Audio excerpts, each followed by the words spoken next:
parahnya ini makin parah karena ada ekor El Nino di masuk di wilayah Asia Tenggara ya. Itu Ya, baik Mas Iqbal, kita mulai ya acaranya. Bismillahirrahmanirrahim. Assalamualaikum warahmatullahi wabarakatuh. Yang saya hormati Bu Wakil Rektor 1, Bu Rizky Novera Yenita, SKMMKL. Kemudian yang saya hormati teman-teman dari program studi Teknik Lingkungan di Institut Kesehatan dan Teknologi Al-Insyirah.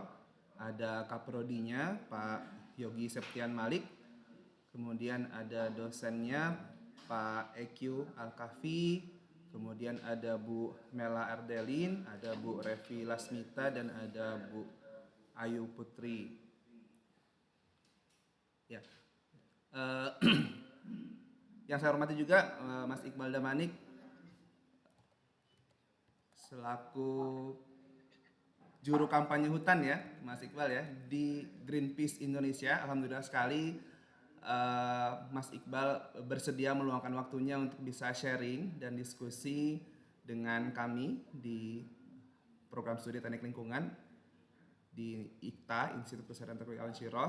Mungkin sebelumnya ini mungkin kita informal saja agendanya, jadi nanti mungkin akan ada beberapa diskusi dan juga pemaparan terkait dengan pengenalan dulu mungkin ya, pengenalan dari kami, dan juga mungkin ada nanti diskusi.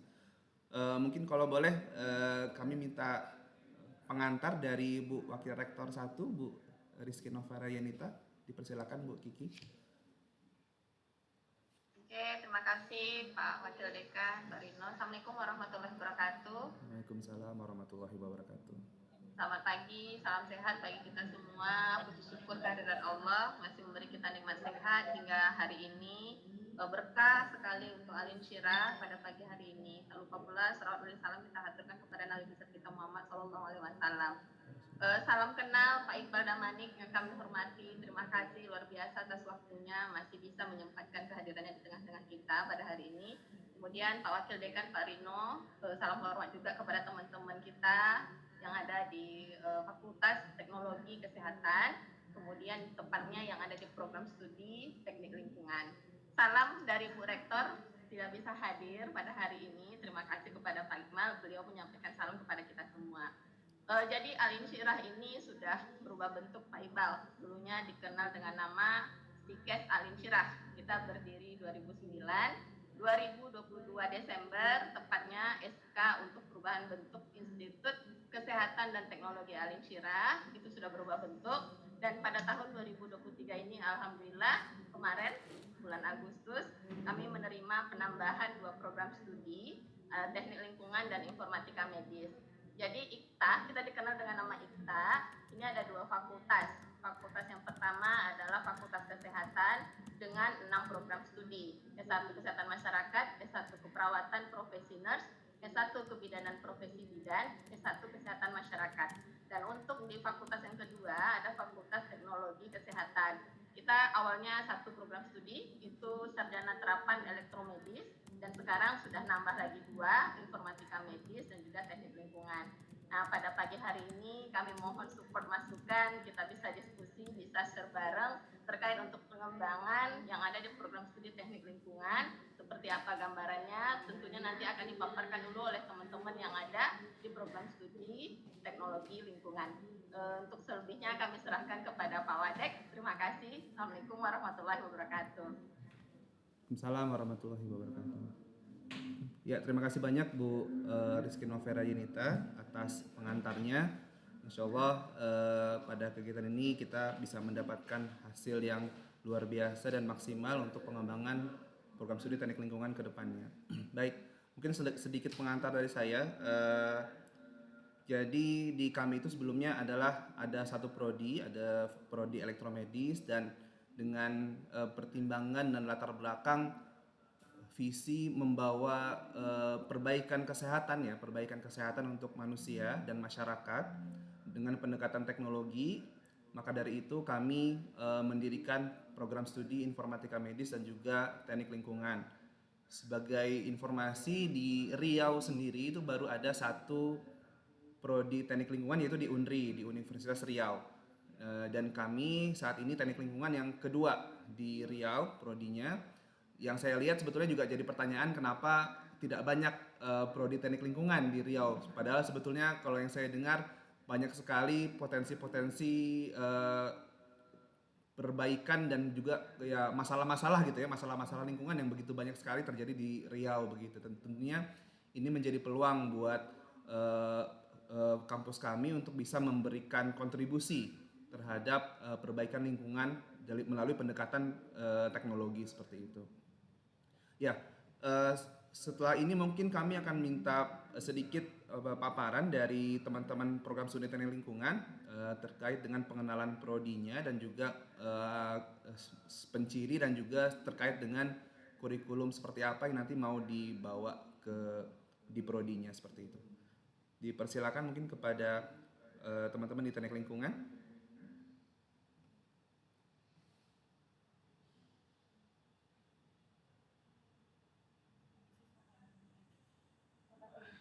Assalamualaikum warahmatullahi wabarakatuh. Waalaikumsalam warahmatullahi wabarakatuh. Maaf ya Pak, bentar. Cara nge-share-nya gimana ya?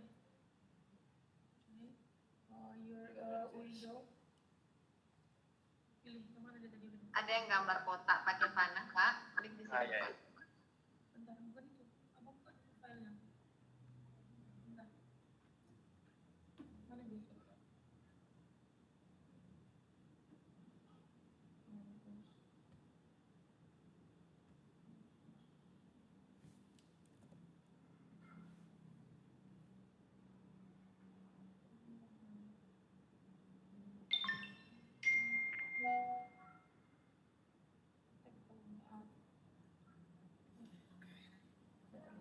Assalamualaikum warahmatullahi wabarakatuh. Selamat pagi Bapak Ibu. Saya di sini sebagai perwakilan teknik lingkungan ingin menjelaskan dari segi visi kami di Provinsi Riau itu adalah untuk menjadi program studi teknik lingkungan yang unggul, profesional, berkarakter di bidang rekayasa teknologi dan kesehatan lingkungan yang mampu bersaing secara nasional dan global. Dari visi ini sebenarnya kami merangkumnya karena perbedaan dengan tetangga dekat kami yaitu UNRI, karena UNRI lebih bertujuan untuk ke industri eleokimia, sedangkan kami lebih ke kesehatannya. Disitulah kami mengambil peluang karena kurangnya atau tidak adanya di Provinsi Riau itu tentang berfokus kepada kesehatan lingkungannya, baik itu kesehatan rumah sakit atau kesehatan industri K3-nya, makanya kami mengambil visi kami seperti itu dan disesuaikan juga dengan dulunya Institut Kesehatan. Misinya menyiapkan lulusan sarjana teknik melalui pemantapan pendidikan bidang keteknikan dan kesehatan lingkungan. Jadi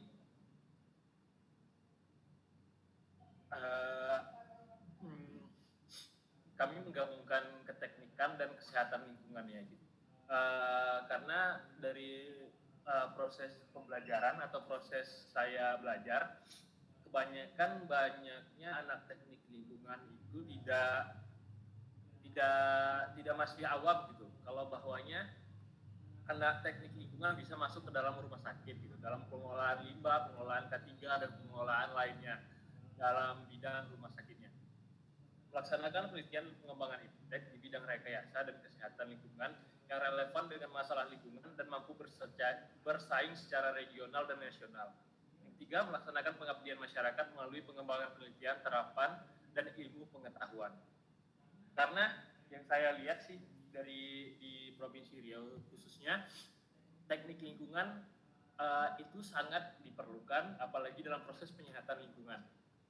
Kita di Riau, kalau di Riau banyak kawasan industri, dan di kawasan industri ini kita tidak menutup mata juga pasti banyak terjadinya kerusakan atau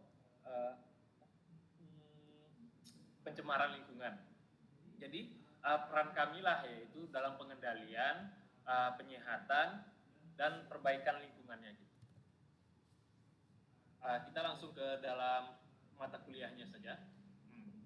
Kalau mata kuliah umumnya itu yang pastinya kami belajarnya basic dulu, seperti hitung-hitungan, seperti matematika.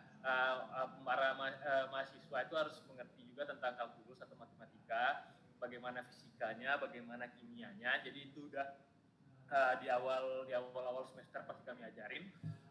Tapi mata kuliah pencirinya seperti yang saya bilang tadi, bahwa kami lebih berfokus pada kesehatan lingkungannya, yaitu kesehatan dan keselamatan lingkungan rumah sakit yang pertama. Yang kedua, manajemen pengolahan limbah medis, ya lebih khususnya ke limbah medis, tapi kami juga akan mengajarkan bagaimana manajemen pengelolaan limbahnya gitu.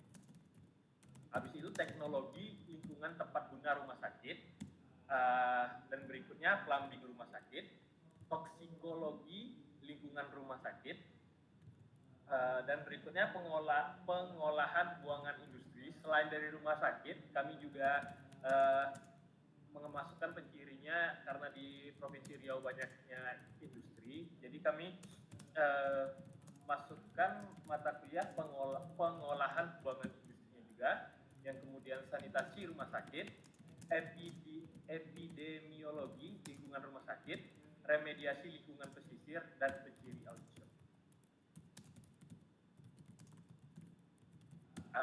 Kalau dari tugas besarnya itu juga ada AMDAL, teknik penyediaan air minum, teknik pengolahan sampah, dan manajemen pengelolaan limbah medis. Seperti itulah pencirinya Kak Wiwi, Pak. Mungkin ada yang kalau yang bisa kami share seperti itu, kalau ada yang mau ditanyakan sepertinya, Pak. Ya, terima kasih Pak Yogi atas paparannya. Ya, Mas Iqbal, jadi itu mungkin sedikit terkait dengan pengenalan program studi. Tentunya dalam ruang lingkup pendidikan di kami itu tujuannya adalah ada tridharma ya.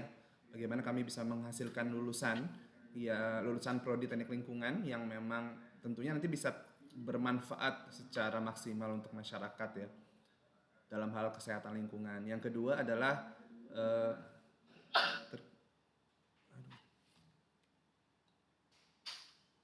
internet saya mati. Sebentar ya.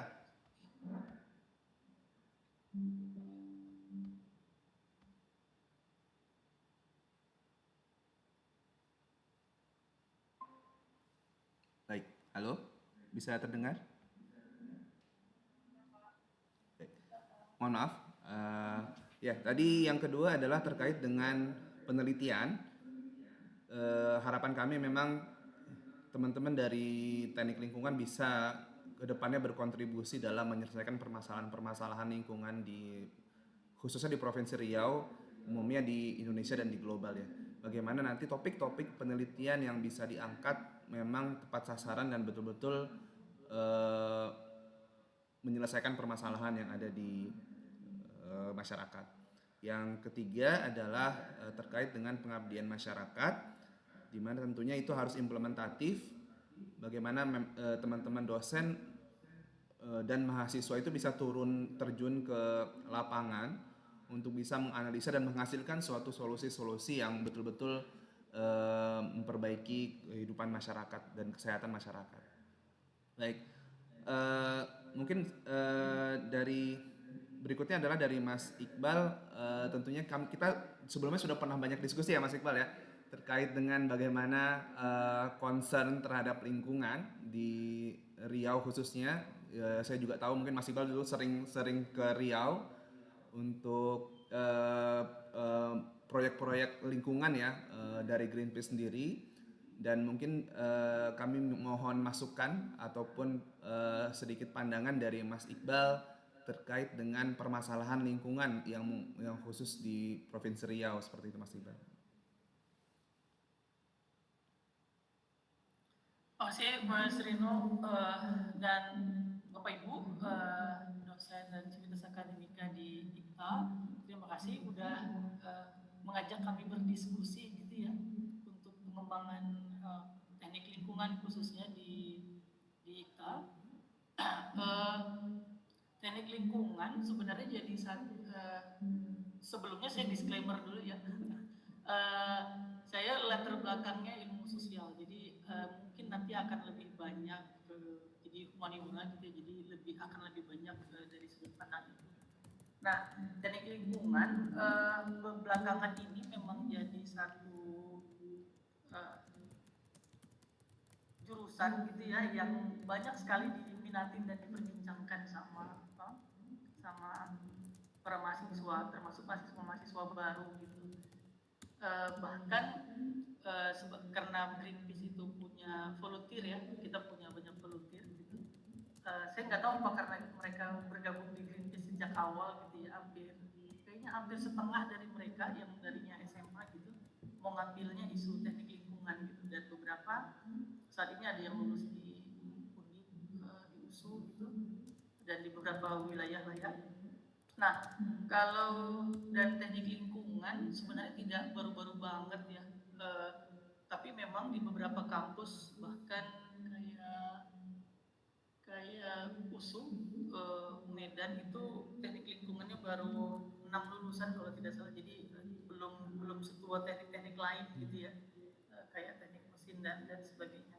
Nah, yang jadi menarik ini juga jadi sempat jadi kita bahas berketepatan saya dijadiin bukan pengampu ya, jadi semacam teman diskusi dari teman-teman IMKLI, jadi ada Ikatan Mahasiswa Teknik Lingkungan Indonesia, dan itu mereka sering sekali mengundang teman-teman Greenpeace untuk ngobrol soal isu-isu lingkungan. Nah, perkembangannya memang teknik lingkungan sebenarnya dalam pandangan saya gitu ya, itu jadi semacam satu mata kuliah, jadi satu macam jurusan gitu ya, yang dia multidisipliner pertama yang diamini sama teknik. Saya mikirnya tadinya gitu. Jadi jarang-jarang sebenarnya teknik punya cara pandang yang multidisipliner, cara pandangnya gitu dalam membangun satu pengetahuan gitu ya. Tapi teknik lingkungan memberikan ruang itu. Nah, itu yang saya rasa dan itu diamini dalam konteks jurusan gitu ya, diformalkan, maksudnya diamini itu maksudnya maksud saya diformalkan gitu. Kayak bahkan di beberapa kampus gitu ya ada menolak pendekatan baru, bahkan UI sendiri. Ini bukan soal UI-nya ya, tapi saya ngampus di UI beberapa tahun gitu. Di UI bahkan kalau tidak sesuai sama mother of truth-nya gitu, tidak sesuai sama garis teoretiknya gitu ya, itu biasanya akan ditolak di bimbingan gitu. Jadi makanya di UI ada dua sekarang, Bapak Ibu, ada teknik lingkungan, ada ilmu lingkungan di S2-nya gitu. Nah, ini juga agak menarik ya, ada ilmu lingkungan, ada teknik lingkungan gitu, dan dia jadi dua perspektif saya rasa. Yang pertama ada yang memang teknik banget gitu ya, engineering perspektifnya, kayak Undip misalnya, perspektifnya memang saya lihat tadi materi kuliah teman-teman itu sangat engineering sekali gitu ya. Nah, termasuk saya ada teman juga yang ngajar di teknik lingkungan Trisakti gitu ya. Mereka memang perspektifnya sangat engineering gitu, jadi memang engineering. Tapi di beberapa tempat teknik lingkungan perspektifnya malah social safeguard jadinya. Nah, ini yang menurut saya mungkin akan menarik bagi teman-teman di Riau gitu ya, karena persoalan lingkungan di Riau itu juga jadi persoalan sosial yang besar gitu ya. Nah, nanti mungkin kalau mau saya bisa nanti sama Mas Rino kali Pak Rino untuk bisa ngobrol. Jadi sekarang di KLHK itu juga namanya PKTL, ada planologi dan teknik lingkungan. Planologi dan lingkungan gitu ya. Jadi planologi dan tata lingkungan. Jadi sekarang dirjen tata lingkungan itu dimasukin sama planologi. Waktu saya tanya, kenapa tata lingkungan masuk sama planologi? Karena di planologi nggak akan bisa berdiri sendiri sama tata lingkungan nggak bisa berdiri sendiri sama planologi gitu. Jadi KLHK sekarang dalam ngomongin AMDAL gitu ya, dia akan ngomongin soal tata lingkungannya dan ngomongin soal planologinya yang di dalamnya ada social guard dan sebagainya. Nah, makanya di sini saya juga lihat ada soal hukum lingkungan, ada kesehatan lingkungan gitu ya, dan itu jadi satu hal yang menarik. Nah, mungkin kalau dari saya ngasih bukan masukan ya, mungkin gambaran dari kita ada beberapa pandangan multidisipliner juga yang lagi dibangun, bukan lagi tapi udah banyak gitu ya, kayak di Nagoya mereka itu punya Environmental Global Leader Project di OL kalau nggak salah. Terus beberapa kampus di Montreal kalau nggak salah Kanada, mereka juga bikin satu pendekatan kampus yang multidisipliner. Jadi bahkan dia jadi satu, menggabungkan geografi, digabungkan sama antropologi, digabungkan sama politik. Dia jadi ilmu lingkungan. Jurusannya ekologi politik sebenarnya. Jadi dia menggabungkan geografi dan spasialnya gitu ya. Mereka belajar spasial di situ, terus mereka gabungin sama antropologi untuk tahu misalnya lingkungan ini tercemar karena apa dan karena siapa gitu, dan bagaimana gitu, sama kemudian mereka belajar ilmu politik kayak gitu ya, untuk menentukan kenapa kemudian pemerintah memberikan perizinan. Karena kan kita tahu misalnya Riau kan jadi satu provinsi yang punya natural resources paling besar di Indonesia, salah satu gitu ya, Riau. Nah, resources itu terbatas gitu, dan ketika dia terbatas maka ada governance di situ. Nah, ketika dia governance ada di situ, maka kemudian beberapa teknik lingkungan kayak yang di Nagoya tadi, dia malah lebih banyak ke sisi management things-nya dibandingkan sama engineering things-nya. Jadi bagaimana kemudian perusahaan itu bisa menjadikan kedatangan perusahaan ke satu wilayah bisa menjadi social environmental safeguard gitu.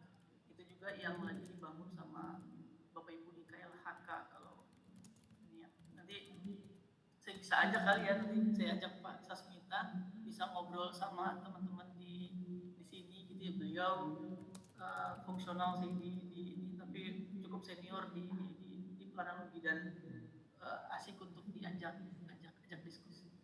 Saya rasa itu kali ya Pak Rino, teman-teman. Saya mohon maaf juga tidak nyiapin ini paparan karena saya pikir kita diskusi gitu ya, bisa diskusi informal. Silahkan kalau nanti ada yang mau ditanya. Nah, kalau dari sisi Greenpeace sendiri, sebenarnya kita juga sering teman-teman NGO gitu ya, apalagi yang berbasis riset sama berbasis data, itu sering sekali sebenarnya mencari teman-teman teknik lingkungan gitu. Dan, jadi kayak di beberapa tempat yang ngambil jurusan gitu ya, kayak sekarang kan perkembangan NGO itu nggak cuma di advokasi gitu ya, tapi banyak di lembaga think tank gitu. Jadi lembaga-lembaga think tank ini juga membutuhkan kemampuan-kemampuan teknik gitu ya, yang bisa menghitung emisi misalnya, bisa menghitung dampak lingkungan sebagai pembanding, dokumen pembanding antara perusahaan sama pemerintah, sama non perusahaan dan non pemerintah atau pihak ketiga. Dalam hal ini karena hukum lingkungan di Indonesia itu memungkinkan lingkungan itu direpresentatifkan sama kita. Jadi sekarang itu di global lagi ada lagi ada diskusi menarik soal climate litigation atau climate justice gitu ya, bahwa kita manusia atau bagian dari alam atau bahkan gajah gitu, itu bisa melakukan penuntutan di pengadilan gitu. Si gajah boleh melakukan penuntutan di pengadilan. Jadi tapi mereka harus kita direpresentatifkan. Jadi lembaga-lembaga lingkungan kayak WALI, Greenpeace gitu, itu boleh melakukan gugatan atas nama orang hutan atau atas nama gajah gitu. Nah, ketika kita melakukan gugatan di pengadilan, itu tentu kita harus butuh pengadilan kan nggak bisa asumsi ya. Jadi, oh ini Pak nanti akan punah nih gajahnya, tapi pengadilan akan bilang mana buktinya dia akan punah dan berapa nilai yang akan hilang. Nah, pengadilan itu selalu akan bilang berapa kerugian dari pemerintah atau berapa kerugian dari masyarakat. Nah, sehingga sebenarnya juga dibutuhkan valuasi lingkungan. Nah, di beberapa teknik lingkungan kayak di USU, pencirinya di USU lapangan gitu ya di Bandung. Eh, jadi seakan ada teknik lingkungannya punya sisi ekonomi, makanya saya bilang tadi dia multidisipliner gitu ya. Mereka punya mata kuliah soal valuasi ekonomi lingkungan gitu. Dan ini ke depan akan akan sangat banyak banget dibutuhkan. Karena nanti kalau kayak Riau kan sawitnya udah puluhan tahun gitu ya, bahkan 100 tahun sawit di Indonesia itu ada di Riau gitu ya. Nah, uh, kemudian di Riau kalau Bapak Ibu sering dengar juga ada RARE kan ya, ekosistem Riau. Jadi sekarang karena ada istilah carbon trading gitu ya. Nah, itu jadi ada satu hutan misalnya ada beberapa ratus hektar hutan, itu bisa divaluasikan nilai karbonnya, nilai emisinya ketika HCV-HCS-nya, high conservation value-nya sama high carbon stock-nya ketika dia dinilai uang gitu, dan itu dibutuhkan penghitung karbonnya, penghitung HCV HCS-nya itu sangat dibutuhkan sebenarnya, sehingga jarang sekali ada orang atau ada wilayah-wilayah kayak Kalimantan Timur yang udah dapat uang dari nilai karbon ini, penghitungnya itu sebenarnya bukan dari Kalimantan Timur gitu, jadi kayak dari Kalimantan Barat gitu, itu bahkan nggak ada yang bisa menghitung, sulit menghitung gitu ya. Bahkan yang bisa menghitung valuasi lingkungan saat ini ada beberapa sekolah gitu ya, bahkan ITB punya, Pak Budi Resa Sudarmo Australia punya gitu ya. Jadi kalau usul saya mungkin akan menarik kalau misalnya ada satu mata kuliah penciri yang dia multidisipliner sifatnya, kayak valuasi lingkungan gitu ya, satu terus ekologi politik gitu ya, jadi kayak menggabungkan antara sosiologi lingkungan dengan teknik lingkungan gitu. Dan kemudian yang juga lebih banyak di manajemen things. Gitu kira-kira Mbak Rino dan teman-teman. Ya, terima kasih banyak Mas Iqbal atas sharingnya. Menarik sekali ya. Saya baru terpapar juga terkait dengan multidisiplin tadi. Memang selama ini ya sebagai seorang engineer, dengan pengalaman saya juga beberapa di praktisi, memang untuk menyelesaikan permasalahan kita nggak cukup perlu hanya tahu engineering saja ya, tapi memang perlu multidisiplin pengetahuan yang perlu kita serap, seperti ya dari sisi sosial, dari sisi politik bahkan ya, karena mungkin ya salah satu, kalau kita walaupun kita sudah buat desain sebaik mungkin ya ujung-ujungnya balik lagi ke kebijakan kali ya, kebijakan itu yang paling utama sebetulnya. Bagaimana memang sebetulnya pemahaman teman-teman mahasiswa mungkin nanti terkait dengan adanya regulasi dan kebijakan itu bisa ditelaah sangat dalam begitu mungkin ya. Karena mungkin kalau yang saya lihat mahasiswa sekarang mungkin nggak terlalu paham juga terkait dengan seperti apa sih regulasi, yang efek regulasi itu terhadap perkembangan kedepannya. Seperti kayak misalkan di UU Kesehatan aja itu banyak pro kontra juga kan sebetulnya, ada yang memang mendukung, ada yang memang tidak mendukung misalkan ya. Nah itu mungkin pemahaman terkait regulasi yang bisa jadi salah satu poin penting juga ya di teman-teman engineering begitu ya. Dari teman-teman yang lain mungkin apakah ada yang mau ditanyakan atau didiskusikan? Satu lagi juga terkait dengan engineering ekonomi sebetulnya. Kebetulan saya juga ngajar ekonomi teknik. Betul sekali bahwa mungkin ini bisa terkait dengan valuasi ekonomi tadi ya. Saya pernah diskusi dengan teman-teman kemarin, kenapa misalkan ya asumsinya perusahaan itu atau industri itu tetap melakukan kerusakan lingkungan dan tidak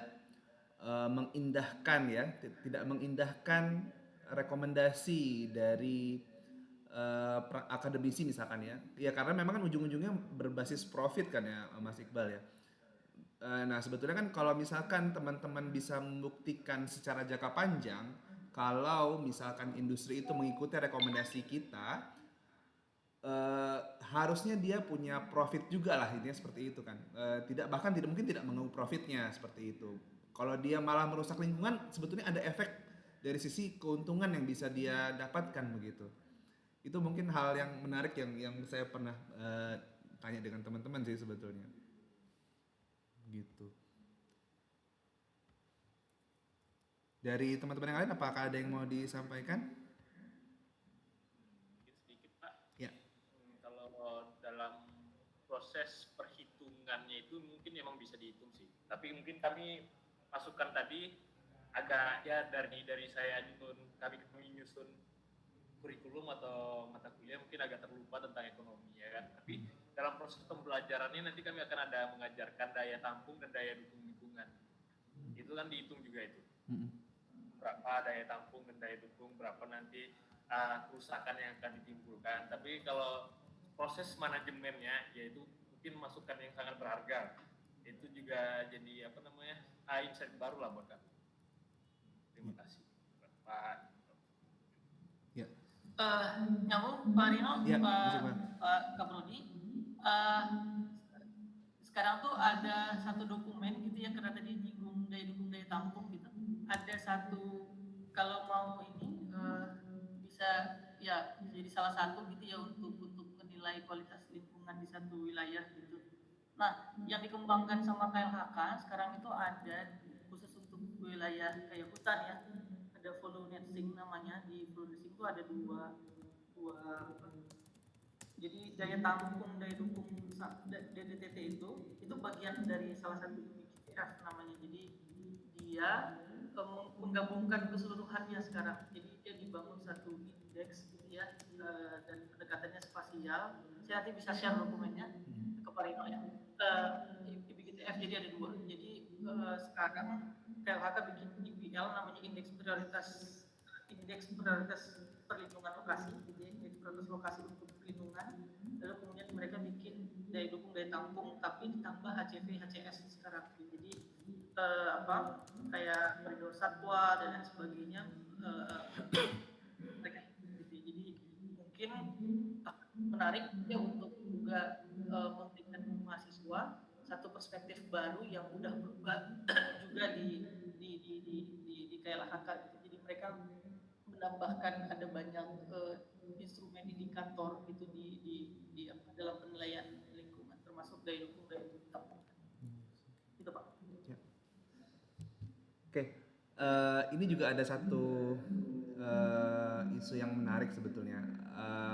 Tentunya kan nanti teman-teman lingkungan ini akan magang ya di industri sebetulnya. Nah, kadang saya berpikir selama ini kan kayak NGO itu banyak kontra terhadap industri ya.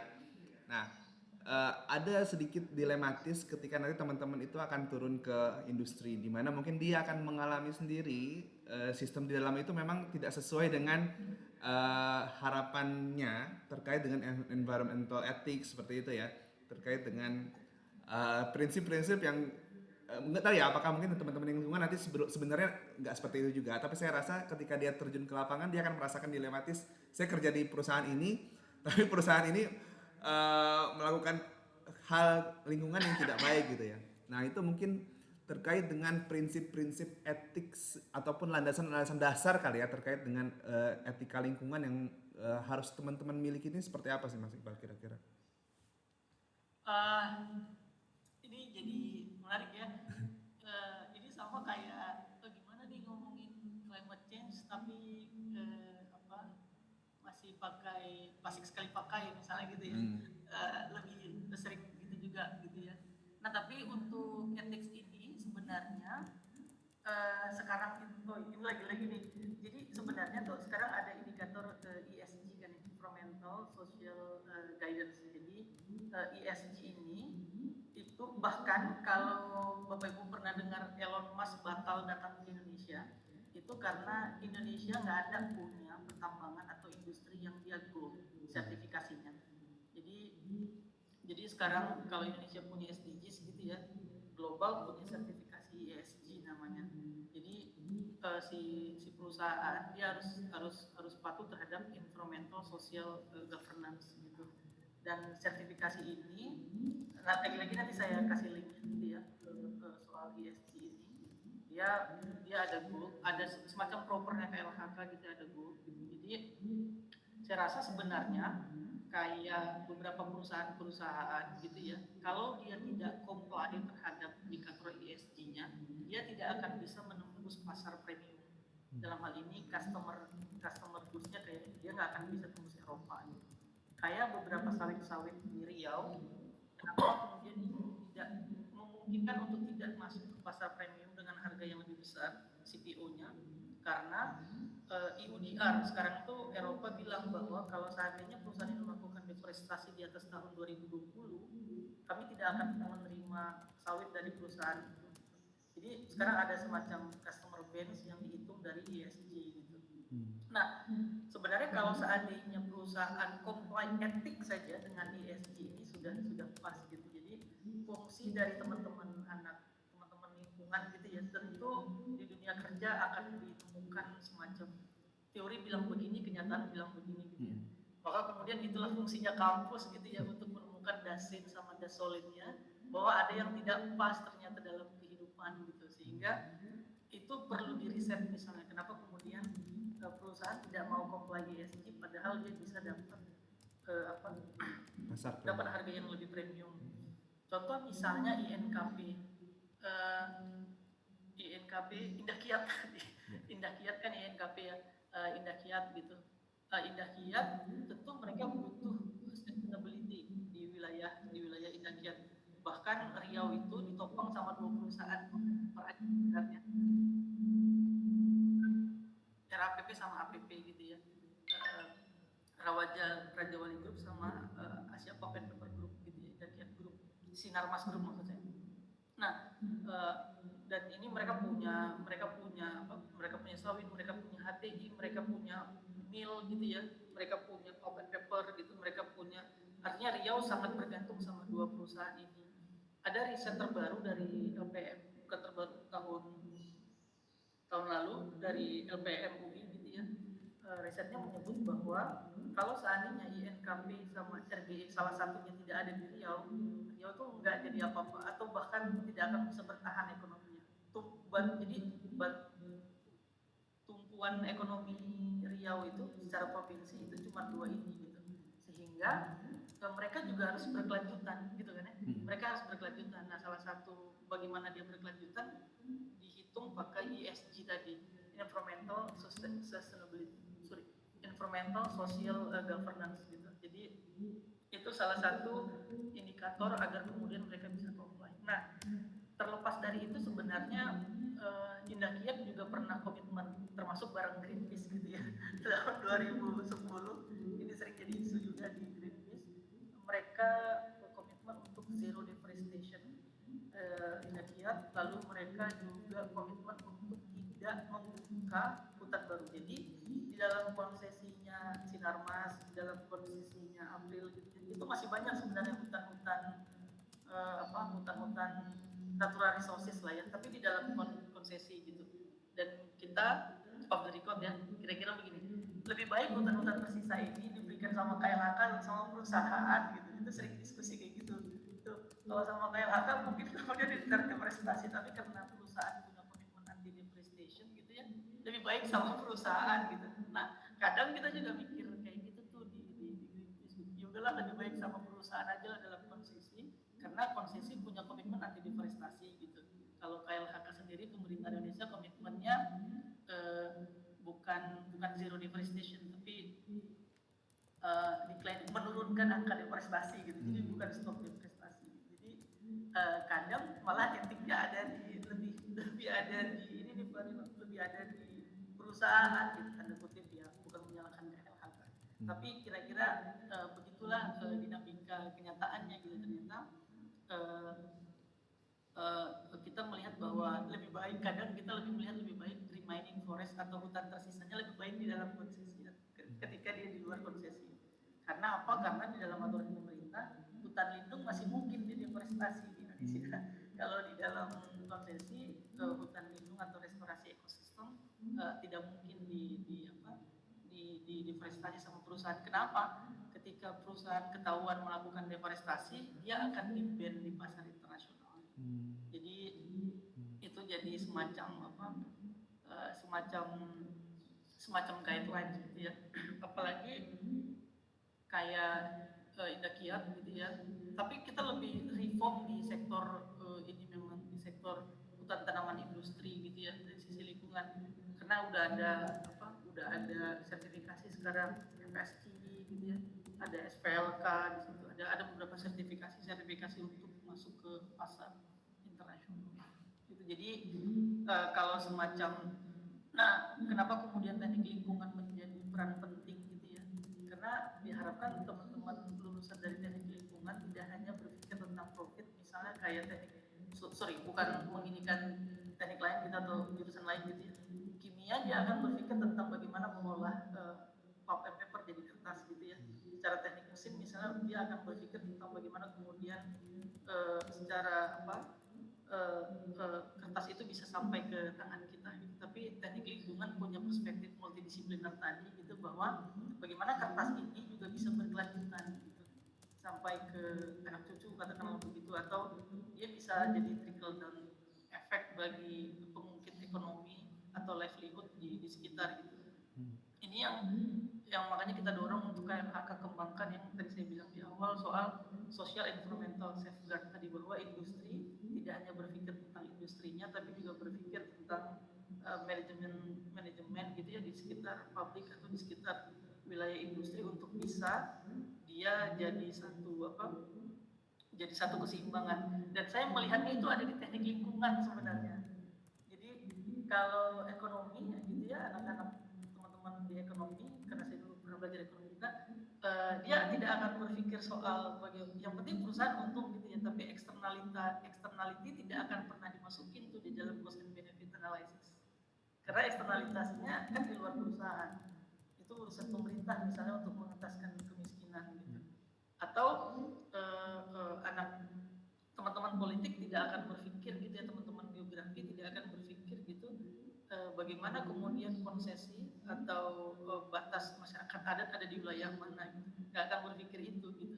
Tapi teman-teman antropologi juga akan tidak berpikir konsesi gitu ya. Dia akan berpikir bagaimana masyarakat adat, misalnya kayak di Inhu kan ada talang mama ya, itu mereka tetap bertahan di situ gitu. Tapi teknik lingkungan kayaknya bisa muncul di tengah gitu ya, untuk bilang masyarakat adat bisa tetap berdampingan sama perusahaan kalau perusahaannya melaksanakan begini gitu. Jadi tidak seperti semacam mesin saja gitu ya, yang kemudian ada produk, kemudian produknya sampai ke supplier gitu. Karena teknik lingkungan berbicara hukum lingkungan, teknik lingkungan bicara ekonomi gitu ya, teknik lingkungan bicara kesehatan. Dan kita sering lupa kan ini lebih banyak ke manajemen soal rumah sakit gitu ya. Jadi kayak bagaimana kemudian teknik lingkungan juga bisa tidak menjadi, saya nggak tahu ini soal epidemiologi lingkungan rumah sakit gitu ya. Dia tidak menjadi epidemiologi baru atau bubble baru gitu di dalam rumah sakit gitu. Itu semacam titik tengah gitu kan. Bagaimana orang sakit di rumah sakit tidak menambah sakit yang orang datang ke sana gitu. Itu perlu di manajemen atau perlu diatur gitu, atau perlu ditata kelola. Kalau perspektif ini dibawa ke industri sebenarnya bisa kan ya, bahwa bagaimana kemudian industri tidak jadi penyakit baru, baik itu penyakit sosial ataupun penyakit gitu Pak Rino. Jadi agak panjang di kemana-mana kita. Ya menarik sekali ya Mas Iqbal ya, karena memang betul sih dasar ya kita jadi tahu kan, jadi paham bahwa memang teknik lingkungan ini betul-betul menjadi salah satu solusi yang utama dalam penyelesaian permasalahan lingkungan seperti itu. Cuman memang tantangannya cukup berat menurut saya, karena ya kita tahu saat ini, kemarin saya ke Perawang itu mencium udaranya bau gitu ya, udaranya bau di sana. Artinya kan memang itu sejauh mana sebetulnya, walaupun memang perusahaan industri tadi sudah memiliki sertifikasi, tapi secara realita ya masyarakatnya saya agak takut juga gitu kan. Artinya kan saya pernah bilang ke teman-teman, itulah kita harus punya keterkaitan dengan epidemiologi, bagaimana kita bisa memberikan data ke industri bahwa ini loh, gara-gara ini epidemiologi masyarakat itu jadi bermasalah seperti itu. Banyak timbulnya penyakit-penyakit baru, misalkan dari hasil olahan atau limbah yang dihasilkan oleh industri seperti itu. Dan eh, integrasi data itu yang kedepannya mungkin juga perlu kita jadikan satu topik pembahasan ya. Bagaimana dari start dari kondisi lingkungan, kemudian kondisi kesehatan masyarakat, itu akan memiliki keterkaitan dengan desain yang nanti akan ada di industri, yang itu menjadi penelaahannya teman-teman teknik lingkungan seperti itu. Ya, dari teman-teman yang lain mungkin ada diskusi atau tambahan?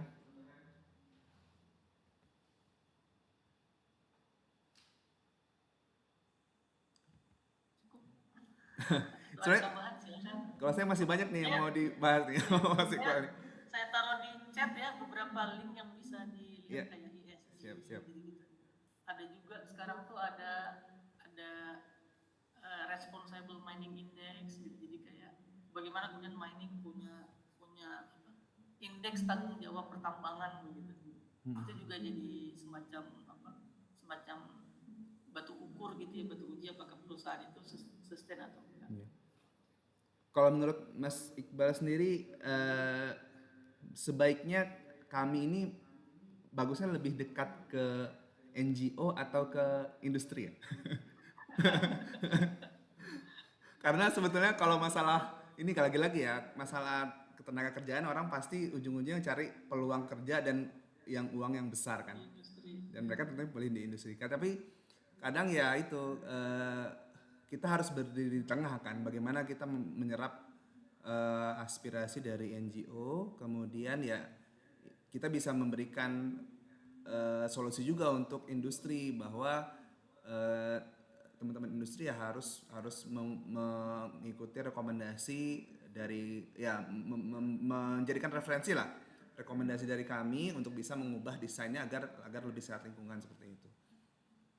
Ya, ini jadi satu menarik juga, benar berdiri di tengah gitu ya, akademisi, bahkan akademisi kadang menjadi dua gitu ya. Kalau di persidangan tentang lingkungan itu kita sering sekali ketemu akademisi yang pro perusahaan, ada akademisi yang pro kita gitu ya, terus kita bawa akademisi yang pro masyarakat adat gitu.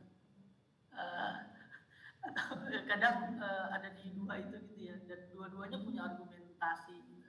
Karena di hukum juga tergantung argumentasi gitu. Tapi untuk peluang kerja gitu ya, ke depannya sebenarnya di NGO itu sangat membutuhkan teman-teman teknik, apapun teknik ya secara keseluruhan, atau cara pandang engineering gitu ya. Contoh misalnya soal isu transisi energi, ini juga ke depan bakal rame banget gitu ya. Dan Indonesia salah satu negara yang dapat 350 triliun gitu dari global secara panjang itu untuk melakukan transisi energi di Indonesia. Nah, termasuk teman-teman NGO dapat itu, teman-teman swasta dapat itu gitu. Tapi apakah teman-teman NGO yang kebanyakan basic ilmunya adalah humaniora gitu ya, karena advokasi dan hukum gitu ya, sosiologi, antropologi, itu mampu menghitung emisi gitu. Kemampuan itu nggak ada di teman-teman NGO, bahkan kurang gitu ya. Nah, dan itu banyaknya ada di teman-teman engineering. Nah, sekarang itu ada banyak sekali NGO di Jakarta yang fokus penghitungan emisi, fokus pada model-model transisi energi gitu ya. Bahkan kemarin Greenpeace buka lowongan gitu ya, green economy gitu. Di diskusi kita selalu mikir ada teknik lingkungan nggak yang mau daftar ke Greenpeace gitu. Tapi karena memang Greenpeace dianggap bukan industri gitu ya, atau tidak begitu menarik mungkin gitu, jadi ini bukan teknik banget, padahal sebenarnya di riset-risetnya banyak. Jadi di Greenpeace kita tuh ada 3 orang sebenarnya yang latar belakangnya dari teknik, bahkan dari kehutanan tuh malah lebih sedikit gitu, lebih banyak tuh dari geografi gitu, karena kemampuan spasial ya, geospasial tuh sangat dipentingkan.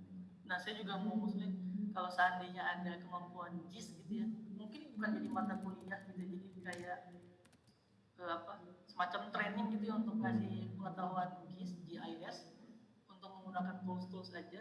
Itu itu akan menjadi sangat berguna sekali rasanya bagi teman-teman, bagi mahasiswa yang bisa keluar. Karena kalau mau jujur gitu ya, yang dibutuhkan dunia kerja itu yang practically bisa digunakan atau yang dia paham secara teoritik gitu. Sebenarnya yang paling banyak digunakan adalah orang yang memang bisa langsung kerjakan ya Pak ya.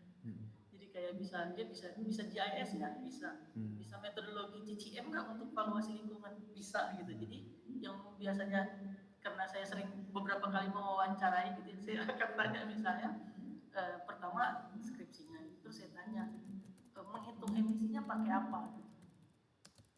Oh iya, saya menghitung jumlah kan teknik lingkungan tuh salah satunya tuh soal emisi transportasi ya. Saya pernah wawancara teknik lingkungan. Dia menghitung kendaraan yang lalu lalang di satu jalan, terus dihitung angka EQ quality air quality itu di satu. Terus saya tanya ngerti PM25 nggak, bisa menghitungnya nggak? Nah biasanya kita tuh akan nanya gitu, bisa nggak mengkalkulasikannya gitu, bisa nggak melihat emisi yang ditimbulkan dari batu bara dengan data begini, atau bagaimana cara nyari. Nah kita lebih biasanya akan lebih nanya yang begitu tuh sebagai user ya, saya akan tanya gitu tuh, bisa nggak menghitung ini gitu. Nggak bilang misalnya kayak bisa manjat nggak gitu, kayak di Greenpeace kan sering manjat bentangin spanduk misalnya gitu ya. Kita pernah bentangin spanduk di pelabuhannya Indakiat misalnya. Tapi sebenarnya untuk menuju ke sana teman-teman Greenpeace punya riset panjang gitu yang itu benar-benar membutuhkan teman-teman teknik lingkungan sebenarnya. Ini kemarin kita baru buka gitu ya, ada 2 gitu dari teman-teman teknik lingkungan yang daftar. Jadi mereka jadi nilai lebih gitu di NGO sebenarnya. Gitu Pak Rino, teman-teman. Ya, luar biasa sekali ya. Jadi kita pun jadi tahu bahwa tadi ya beberapa kemampuan teknis yang memang diperhatikan dari sisi NGO-nya ya, terkait dengan bagaimana memperhitungkan dan mengkalkulasikan seluruh data-data termasuk emisi, kemudian kemampuan Geospatial Information System ya, GIS, itu mungkin jadi masukan juga buat teman-teman di teknik lingkungan. Dan jadi kita punya suatu kebanggaan sendiri sebetulnya bahwa ya itu bukan kebanggaan sih, ya tantangan bahwa di teknik lingkungan ini banyak sekali kebutuhan yang diperlukan baik dari sisi NGO maupun dari sisi industri seperti itu. Ya, dari teman-teman yang lain apakah ada isu lagi yang mau didiskusikan?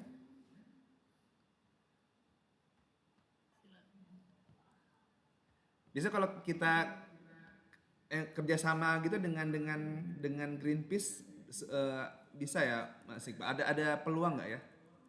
Ada, jadi kita di Greenpeace ada sama dalam ada beberapa kerjasama gitu, kayak ada pengajaran, ada magang gitu ya, ada pengajaran, ada magang, atau bahkan project bersama gitu.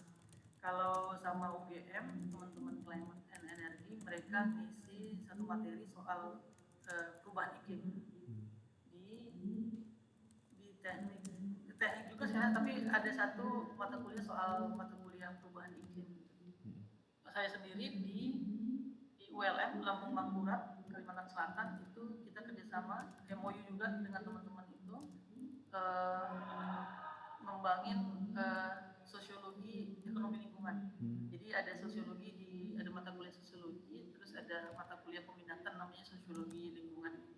Kita di sana ngomongin soal perubahan iklim gitu ya, bahkan ngomongin emisi sama anak sosiologi gitu.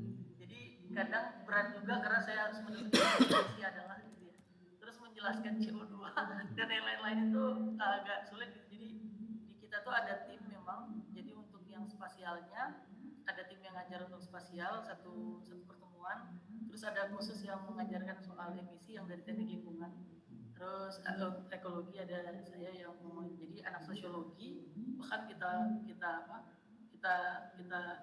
anak sosiologi sekarang, sosiologi lingkungan, kita punya satu mata kuliah gitu ya, yang di dalamnya ada satu pertemuan soal GIS dan melihat karena mereka gabut gitu ya. Jadi kita melihat bagaimana GIS itu diukur gambut bisa diukur pakai GIS. Contoh misalnya kita mengukur panjang kanal dengan tingkat kebakaran, intensitas kebakaran di satu KHG konservasi hidrologis gambut. Nah itu pakai GIS bisa dilakukan. Kita bikin itu di Kalimantan Selatan. Terus kita juga ngomongin soal bagaimana menghitung emisi gitu ya, dan apa itu PM25, PM 2,5 dan sebagainya juga kita hitung. Gitu, Mbak Rino. Ya, luar biasa ya. Jadi mudah-mudahan nanti kedepannya bisa kita bisa berkomunikasi lagi ya. Karena mungkin teman-teman saat ini masih baru, jadi prodi baru mungkin dalam 1 atau 2 tahun sudah mulai nih mengajarkan, kemudian start untuk menelaah seperti apa kondisi-kondisi dan peluang-peluang yang ada. Tentunya harapan kami juga kita bisa berkolaborasi dalam bentuk tadi ya, mungkin siapa tahu mungkin nanti bisa Mas Iqbal bantu juga sebagai praktisi mengajar ya, karena tentunya sekarang di Kemdikbud juga sudah mulai digerakkan teman-teman mahasiswa itu untuk bisa menerima banyak masukan dari praktisi seperti itu. Materinya tidak hanya dari dosen tapi tentunya dari ruang lingkup yang lebih luas begitu, Mas Iqbal. Dan juga mungkin nanti bisa terkait dengan penelitian-penelitian yang mungkin nanti bisa kita kolaborasikan dengan bisa jadi ruang lingkupnya di Riau ataupun nanti secara nasional maupun global seperti itu. Tapi biasanya kalau Greenpeace sendiri sering dapat peluang penelitian juga dari luar ya Mas Iqbal ya? Ya, Greenpeace karena Greenpeace Indonesia bagian dari Southeast Asia, memang pendanaan kita banyak dari luar. Dan pendanaan ini sebenarnya banyak yang bisa diakses gitu ya, terutama untuk riset-riset gitu. Apalagi sekarang pendanaan itu sebenarnya lebih keras kepada kampus sebenarnya dibanding sama NGO gitu. Jadi ada perubahan sekarang gitu ya, riset-riset teknis gitu, riset-riset yang menghitung atau itu dengan kampus, bahkan kayak Greenpeace sendiri gitu ya, riset kita tahun lalu itu sama LPM UI gitu. Tujuannya satu, ada validasi bahwa itu dari kampus. Itu yang bikin kenapa pakai kampus gitu ya. Kedua, kalau misalnya ada gugatan, dia akan digugat secara akademik dulu. Nah itu kenapa pakai kampus, kenapa NGO banyak pakai kampus. Yang ketiga gitu ya, kampus lebih terpercaya, bukan terpercaya, maksudnya akuntabilitasnya gitu ya, itu lebih bisa diuji gitu, diukur gitu, karena auditing dan sebagainya. Jadi ini alasan kenapa sebenarnya kampus belakangan jadi lebih banyak mendapatkan pendanaan dibandingkan dengan teman-teman NGO. Baik. Terima kasih banyak mungkin ya Mas Iqbal. Dari teman-teman ada tambahan lagi? Kalau tidak ada mungkin kita cukupkan. Dari Bu Wakil Rektor, apakah ada tambahan Bu Wakil Rektor, Bu Rizky? Cukup Pak Rino, udah ketemu catatan penting kalau kita di akademik itu mata kuliah penciri, tadi lumayan ya, udah dikasih masukan, ekologi politik, palu lingkungan, ya benar, jadi penciri kita yang membedakan kita dengan yang lain, seperti itu Pak Rino. Ya. Baik, terima kasih banyak Bu Rizky. Mungkin sekian Mas Iqbal dan Bapak dan Ibu sekalian, kami mengucapkan terima kasih banyak atas kesempatannya dan waktunya Mas Iqbal untuk sharing dengan kami. Dan kedepannya juga harapan kami tidak sampai di sini, kita bisa lebih banyak lagi sharing-sharing dengan Greenpeace terkait dengan tentunya akademik dan juga isu-isu lingkungan yang bisa kita bahas ke depannya. Terima kasih banyak atas waktunya. Kita tutup dengan bacaan hamdalah. Alhamdulillahirrabbilalamin. Sampai ketemu lagi di kesempatan berikutnya. Assalamualaikum warahmatullahi wabarakatuh.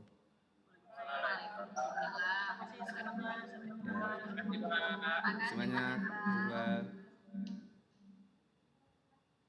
Buat Bu Rizky itu GoFood. Ya, listnya mana? Mela tuh. Put mana Put? Ya Bu, nanti Bu dikirim kemana Bu? Agro. Oke, bisa Bu.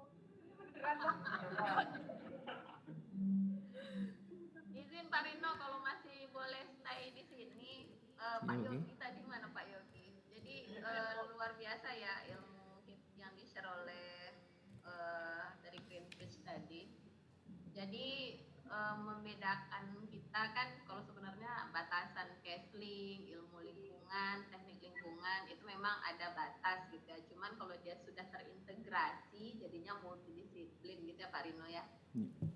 Sehingga menjadi misikah dia atau sasaran tujuan sasarannya PMTS ya, visi misi tujuan sasaran yang nantinya akan ada indikator di sana di dalam Renstra program studi. Nah itu mungkin ada integrasi di Tridharma, boleh nanti itu dimasukkan sebagai tambahan nanti untuk menjadi sebuah dokumen ya di kurikulum kita. Itu dia Pak Rino. Terkait yang Ya Pak IQ. evaluasi lingkungan tadi. Kalau dari kami itu untuk evaluasi lingkungan itu kami pelajarinya di S2 Bu. Soalnya itu kan Iya. peruntukan. Lalu kalau untuk S1 ini sebatas pemahaman dasar untuk lingkungannya dulu. Jadi Betul, menimbulkan Pak. kritik yang betulnya tentang bagaimana sustainability lingkungan ini bagaimana. Iya. Dikasih untuk materi evaluasi mungkin takutnya ya mahasiswanya belum siap gitu. Iya. Tapi kalau dari sisi engineering, ekonomi teknik gimana, Pak Iki? Ya Pak, kalau ekonomi teknik itu kebetulan kalau untuk S1 juga dipelajari. Nah, Udah ya ya? sebagai dasarnya aja Pak. Hmm. Kayak yang disampaikan Pak Iqbal tadi yang menghitung karbon itu ya Pak ya. Sangat global. Jadi perhitungannya itu sedikit rumit ya Pak. Kalau Iya. saya sendiri ya, bagi saya sedikit rumit. Itu biasanya Ya minimal kayak dia bisa mengenal PM25, cara mengukur dia itu di levelnya berbahaya, sedang, ringan, minimal seperti itu ya Pak Rino ya. Kalau kita untuk levelnya sarjana gitu ya, karena kompetensi ya nanti, arahnya kan ke kompetensi. Misal saya bisa ngasih gambaran itu kayak di Kesmas. Di Kesmas itu dia di akhir semester 7 atau 8 mereka sudah memberikan kompetensi dari BNSP. Misalnya ahli K3 muda gitu dia. Jadi udah memberikan beberapa kompetensi kepada mahasiswanya. Gitu dia Pak EQ.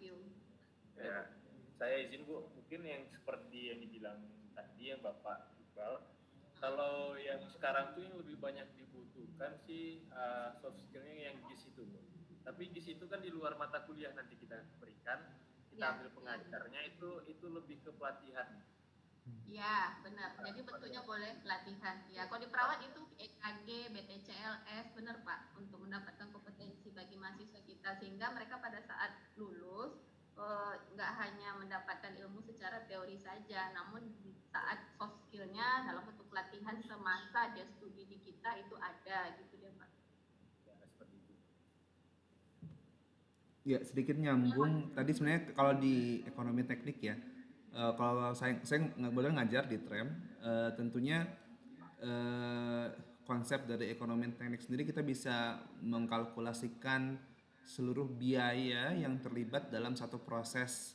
Kalau ruang lingkup di TREM kan alat kesehatan ya, jadi mulai alat kesehatan itu masuk ke rumah sakit sampai dia dihapuskan menjadi limbah, bahkan penghapusan alkes itu sendiri ada valuasi, ada perhitungan biayanya begitu ya.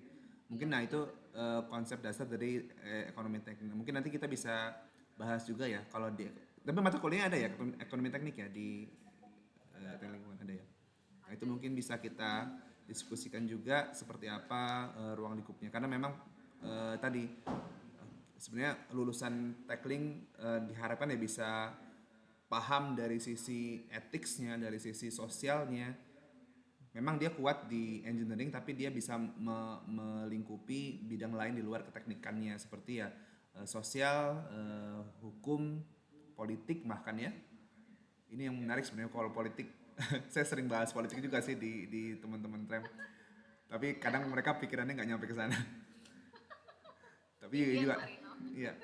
Mahasiswa kita juga mungkin perlu di itu lebih banyak nanti sebenarnya banyak agenda informal kan. Kalau di TREM itu biasanya kita kalau misalkan di pengajaran setiap 5 menit sekali itu memang kita bahas setiap pertemuan ya. Dalam 5 menit pertama itu kita bahas isu-isu terkini misalkan ya. Nggak langsung masuk ke pembelajaran tapi kita sharing-sharing ini loh berita-berita saat ini itu ini kasus-kasusnya ya. Jadi biar ada awareness dari mereka terkait dengan permasalahan di ruang lingkup kerjanya begitu. Laptopnya masih jalan Pak Rino? Mas, kayaknya nggak semacam Hima, itu karena kita kasih ke Hima, jadi Himanya kurang Oh gitu. aktif nih sayangnya. Tapi ya kita evaluasi lagi ke depannya sih laptopnya. Kemarin tuh bagus ada kegiatan Tremtok kan, jadi ada isu mutakhir yang sering kita sampaikan kepada mahasiswa ya. Izin Pak Rino, terkait untuk pedoman akademik kita, apakah yang dua prodi baru ini mau kita lampirkan distribusinya atau seperti apa? Iya, distribusi mata kuliahnya ya, Buki ya. Iya.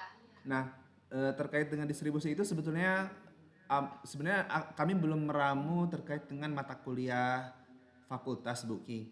Jadi mungkin belum ada konten itu. Kan nanti mungkin bisa berubah atau bagaimana ya, Buki. Kalau perlu cepat ya berarti sebetulnya sebenarnya nanti kedepannya akan ada perubahan karena kita perlu memasukkan konten mata kuliah penciri fakultas gitu, Buki. Betul. Berarti yang untuk sementara saja kah? Karena nanti kalaupun ada nanti yang mendaftar mengikuti kegiatan PKKMB, berarti mereka akan bertanya kan, ini mata kuliah kami yang mana Iya. gitu. Mungkin Boleh ini nanti di-share ke kita, Pak. teman-teman di Tayang Lingkungan bisa cukup menambahkan 2 SKS mata kuliah penciri fakultas gitu, tulisannya gitu aja.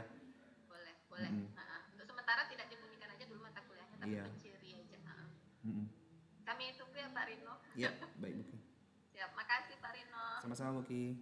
Pak Yogi, Pak IQ, Mela, Puput, Revi.